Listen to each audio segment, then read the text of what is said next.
तो हेलो दोस्तों, आ गए एक और नए वीडियो के साथ। और इस वीडियो में हम लोग बात करने वाले हैं स्टैटिक कीवर्ड के बारे में। तो जैसा कि आप अपने स्क्रीन पर देख पा रहे हैं, यहाँ पर लिखा हुआ है पब्लिक क्लास स्टैटिक 1। तो यहाँ पर मैंने क्लास बनाया है कि स्टैटिक नाम से, और उसके बाद ही आप देख पा रहे होंगे कि static int S is equals to 0। मैंने यहाँ पर एक इंटीजर वेरिएबल को स्टैटिक कर दिया है। स्टैटिक कर दिया, स्टैटिक का मतलब क्या हुआ? स्टैटिक मतलब हो गया कि अब ये क्लास से रिलेटेड हो गया। यानी यानी कि अब जो ये वेरिएबल है एज, इसका सिर्फ एक ही कॉपी रहेगा इस पूरे क्लास में। इस पूरे क्लास में जो एस वेरिएबल है उसका सिर्फ सिंगल कॉपी रहेगा। यानी कि आप जब आपने देखा होगा कि जब आप स्टैटिक नहीं बना रहे थे क्लास और ऑब्जेक्ट में, मैंने बताया था आप लोगों को कि आप एक ऑब्जेक्ट बना रहे थे तो क्लास के अंदर जो भी वेरिएबल आपने डिक्लेयर किया था तो वो एक अलग कॉपी बन जा रहा था। यानी कि आप कोई नया ऑब्जेक्ट बना रहे थे, उसके लिए जैसे कि मान लीजिए आपने दो वेरिएबल बनाया, एक स्ट्रिंग टाइप का और एक int टाइप का। और आपने क्या किया कि उसके लिए, उसी क्लास के लिए आपने दो ऑब्जेक्ट बनाया, और दो ऑब्जेक्ट में क्या हो रहा था कि आपका जो दोनों वेरिएबल है वो अलग अलग कॉपी बन जा रहा था। यानी कि आपने अगर किसी एक ऑब्जेक्ट के अंदर वैल्यू चेंज किया तो उसके कारण दूसरे ऑब्जेक्ट के वैल्यू को कोई फर्क नहीं पड़ने वाला था। यानी कि अगर आपने मान लीजिए स्ट्रिंग एस बनाया और उसमें क्या किया कि नाम कोई दूसरा डाला आपने ऑब्जेक्ट बनाकर, तो जब आप उसको रन करवाएंगे तो वो तो नॉर्मली रन हो जाएगा, लेकिन अगर आप दूसरा ऑब्जेक्ट के नाम से अगर उसी वेरिएबल को रन कराएंगे तो वो इनिशियल वैल्यू ही रह जाएगा। नल नल से इनिशियलाइज होता है तो वो नल ही रहेगा, उसका वैल्यू चेंज नहीं हो रहा था। लेकिन स्टैटिक का मतलब क्या हो गया कि ये हर ऑब्जेक्ट, आप जितना मन चाहे उतना ऑब्जेक्ट बना सकते हैं। हर ऑब्जेक्ट के लिए आपका जो एस का वैल्यू है वो सेम होने वाला है, यानी कि सिर्फ और सिर्फ एस का एक ही कॉपी रहने वाला है। और एक बात यहाँ पर ध्यान दीजिएगा कि स्टैटिक जो कोई भी आप मेथड बनाते हैं, यानी कि जो पब्लिक वॉइड मेन मेथड है, स्टैटिक मेथड के अंदर सिर्फ और सिर्फ स्टैटिक इंटीजर का या वेरिएबल का ही यूज़ किया जा सकता है। जहाँ पर अगर मान लीजिए मैं चाहूँ, इस स्टैटिक को हटा देते हैं और चलिए आइए देखते हैं यहाँ पर वैल्यू को चेंज करने की कोशिश करते हैं। तो यहाँ पर आप देख पा रहे हैं कि यहाँ पर एरर दिखा रहा होगा, और एरर में चेक करते क्या है कि चेंज टू स्टैटिक। तो यहाँ पर स्टैटिक बताने का मतलब क्या हो गया कि स्टैटिक बताने से जो आपका ये मेथड है, उस मेथड में आप इसको एक्सेस कर पाएंगे। स्टैटिक बना दिया मैंने, देख लीजिए स्टैटिक इसको बना दिया अगर, तो यहाँ पर हो रहा है कि ये जो एरर का साइन था वो हट गया। और एक बात, यहाँ पर जो मैंने आपको बताया कि एक ऑब्जेक्ट के लिए सेम था, अलग था, डिफरेंट था, उसमें आप कुछ कंफ्यूज हो गए होंगे, तो चलिए आइए उसको भी क्लियर कर लेते हैं। तो यहाँ पर आप देख पा रहे होंगे कि यहाँ पर स्टैटिक का मैंने दो ऑब्जेक्ट बनाया, ए और बी ए। तो आइए समझते हैं कि किस तरह से ये जो एस का वैल्यू है वो सेम रहने वाला है, चेंज नहीं होने वाला है दूसरे ऑब्जेक्ट के लिए। तो ये मैं आप लोगों को प्रूफ करके दिखाने वाला हूँ। तो जैसा कि आप यहाँ पर देख पा रहे हैं, system dot out dot println, यहाँ पर मैंने ए डॉट सम 10, 20, यानी कि यहाँ पर ये जो आप देख पा रहे हैं ये वाला मेथड है, स्टैटिक मेथड जो है, स्टैटिक मेथड को हम लोग एक ए ऑब्जेक्ट बना रहे हैं उसके नाम से कॉल कर रहे हैं।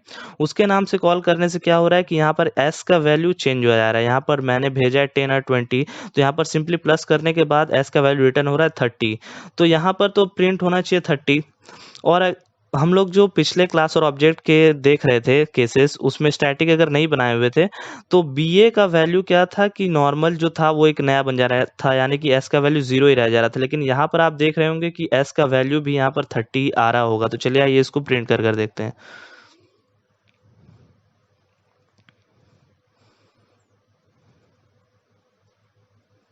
तो यहाँ पर आप देख पा रहे हो कि यहाँ पर S for A is equal to 30 और S for B A is equal to 30। यहाँ पर ऐसा क्यों हो रहा है कि यहाँ पर इसलिए ऐसा हो रहा है क्योंकि एस का सिर्फ एक ही कॉपी है। यहाँ पर ए और बी ए के लिए एस का अलग अलग कॉपी नहीं है। इसलिए यहाँ पर जो एक बार एस का वैल्यू चेंज हो गया एक ऑब्जेक्ट के लिए, वो हर ऑब्जेक्ट के लिए सेम रह जा रहा है। ठीक है, तो आपको ये समझ में आ गया। अगर मान लीजिए मैं इस स्टैटिक कीवर्ड को यहाँ से हटा देता हूँ तो तब देखिएगा क्या होने वाला है।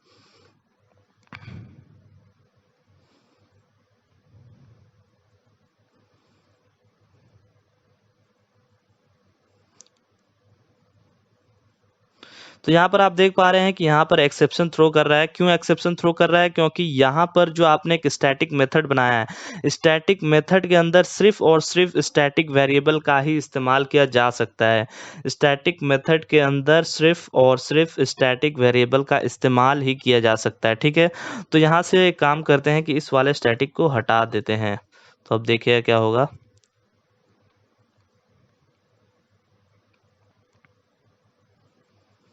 तो यहाँ पर आप देख पा रहे हैं, यहाँ पर प्रिंट हो रहा है S for A is equal to 30, S for B A is equal to 30। यहाँ पर हो क्या रहा है कि ए का जो वैल्यू यानी कि ए जो ऑब्जेक्ट है उसके लिए एस का एक अलग कॉपी बन रहा है और बी ए जो है उसके लिए एक अलग कॉपी बन रहा है। यानी कि यहाँ पर ए का जो वैल्यू वो तो 30 हो रहा है, लेकिन बी ए का वैल्यू जो एस का 0 था, हमने यहाँ पर कोई मेथड तो कॉल नहीं किया, मेथड कॉल नहीं किया, तो एस का जो शुरू में वैल्यू था वही यहाँ पर प्रिंट हो रहा है। तो आपको डिफरेंस समझ में आ गया होगा कि स्टैटिक कीवर्ड का इस्तेमाल किस लिए किया जाता है, कैसे यूज़ होता है। और एक बात, तो यहाँ पर जो भी आप मेथड या आप कोई वेरिएबल है उसको स्टैटिक कर देते हैं, तो उसको कॉल करने के लिए आपको कोई ऑब्जेक्ट बनाने का ज़रूरत नहीं है, आप डायरेक्टली उसको एक्सेस कर सकते हैं। पब्लिक क्लास के अंदर हैं अगर आप, तो उसके लिए आपको क्लास का नाम भी नहीं मेंशन करना पड़ता है, लेकिन अगर आप पब्लिक क्लास नहीं एक अलग क्लास बना रहे हैं उसके लिए आपको नाम मेंशन करना पड़ेगा, यानी कि आप डायरेक्टली क्लास का नाम यूज़ करके कॉल कर सकते हैं, उसके लिए ऑब्जेक्ट बनाने का कोई ज़रूरत नहीं है, ठीक है। तो आपको इतना समझ में आ गया होगा। तो चलिए आइए अब देखते हैं एक नया क्लास बनाकर क्या होता है। एक नया क्लास बनाते हैं और चेक करते हैं कि क्या हो रहा है।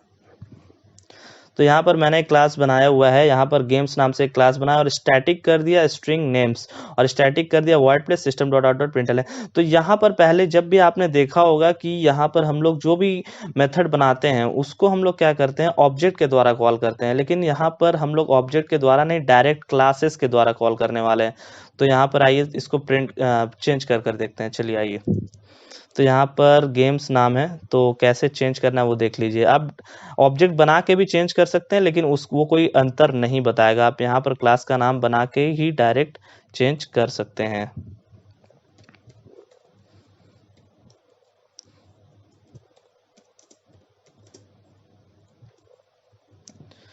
तो यहाँ पर आप देख पा रहे होंगे कि यहाँ पर मैंने बहुत ही सक्सेसफुली नेम जो वेरिएबल है उसको चेंज कर दिया है, तो यहाँ पर कोई एरर नहीं आ रहा है।